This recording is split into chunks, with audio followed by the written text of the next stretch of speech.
All right. Hi, Airly. This is Mr. Batala. I was hoping to meet with you this morning, um, but it's looking like it might not happen, and I'm afraid I might not be able to meet today. So I'm going to send you a screencast of two equations that are very similar to the ones that you struggled with on the test, and it looked like everything else was going good. It was just this idea of exponential growth that you were struggling with a little bit. So I'm hoping this will help. So what I did is I made two equations that are very similar to the ones that you had on the test. And I'm hoping that after we're done with this, no matter what type of equations you get, you're going to understand it a lot better. So what they asked you to do was they asked you to take these two equations with exponents.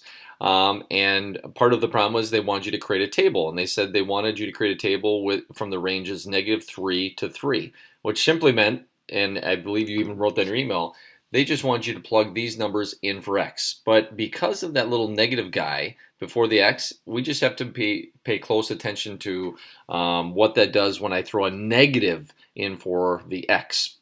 So in the first one where it says y equals 2 to the negative x power, if I plug in -3 in for x, that little negative guy, remember, also means opposite. So that would be the opposite of -3, which would be 3. So really this is 2 to the third power, which is 8. And so all of these negatives right here, this little this little opposite guy right there, he is going to make everything the opposite of whatever I throw in there. So if I throw in, for example, a positive number like 1, it's going to be the opposite of 1, which would be now -1. Okay, and we'll get to that in a moment. So if I plug in -2, this would be the opposite of -2, which would be 2. So now I have 2 squared, which would be 4. If I plug in -1, it would be the opposite of -1, so that'd be 2 to the first power, which would be, obviously, 2. If I plug in 0, well, that doesn't matter. -0, there is no -0. It's always just 0. And anything to the 0 power is 1.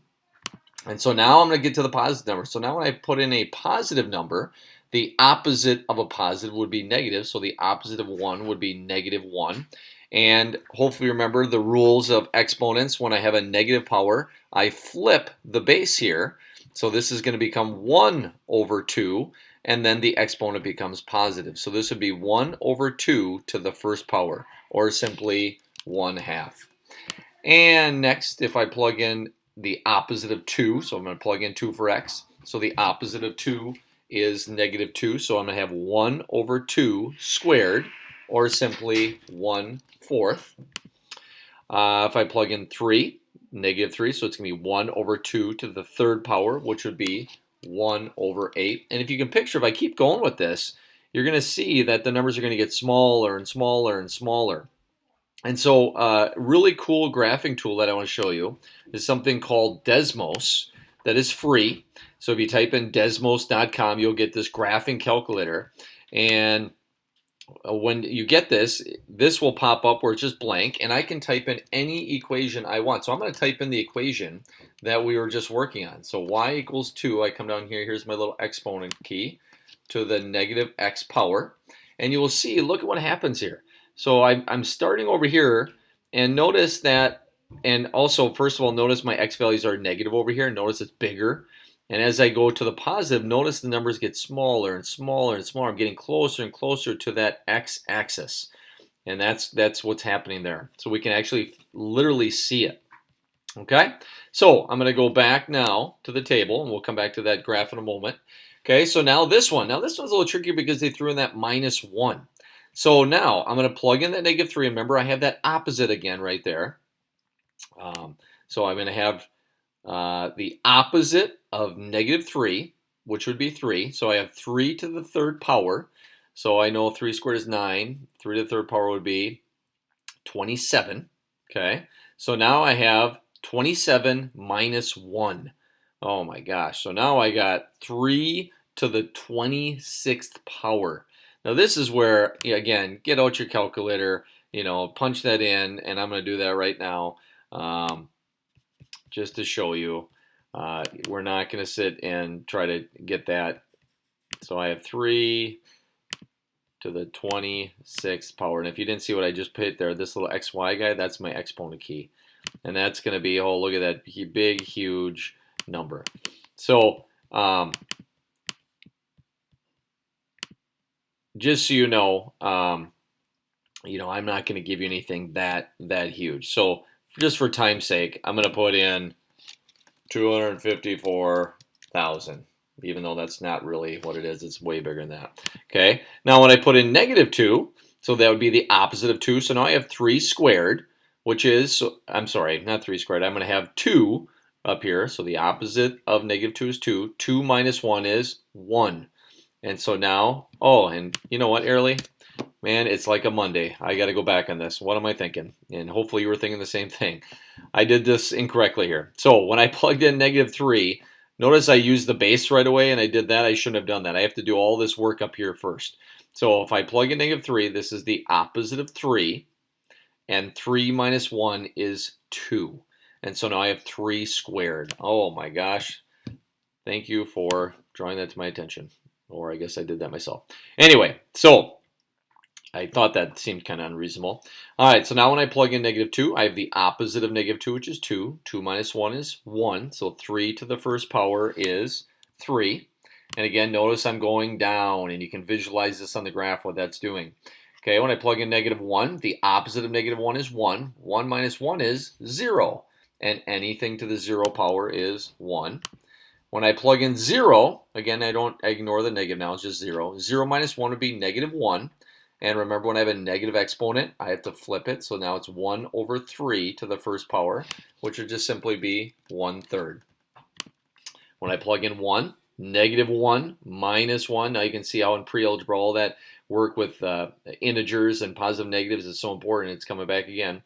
So -1 minus 1 would be -2. So this would be 1 over 3 to the second power, or 1/9. And when I plug in 2, -2 minus 1 would be -3. 1 over 3 to the third power would be 1/27. And we keep going here and plug in 3. -3 minus 1 would be -4. So 3 to the -4th power would be 1 over 3 to the 4th power. And that would be 1 over...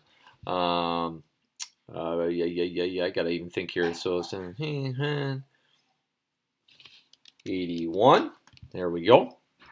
Okay, and you can see how this is getting smaller and smaller and smaller. So now, this is all they wanted you to do. Okay, and is create a table for both of these values. That's all they were asking you to do. And then we're going to go back to Desmos now. I'm going to punch in that equation right here, y equals 3 to the -x minus 1 power.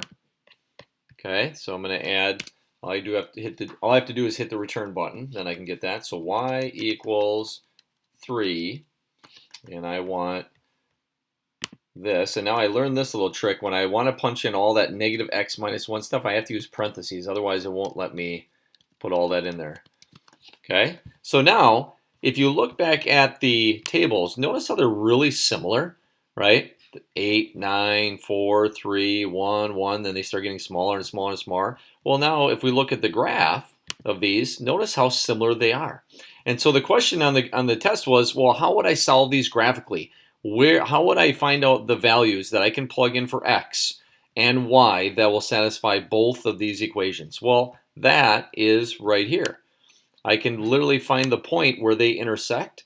And again, it's really cool that I can do this right here on Desmos. Allows me to do it really, really easily. Now, this is going to be a really funky number here, but all I'm looking for is where do those two lines, or two parabolas, I should say, two curved graphs intersect. That is what will solve both of these equations. Okay? And that's it. That's all that's to it. So hopefully that makes sense. And then reach out to me. And like I said, we can still meet. I have no problem doing that. You have until Friday, the 29th. So you got time yet to finish this up. And you're doing awesome, Early. So keep it up. Take care.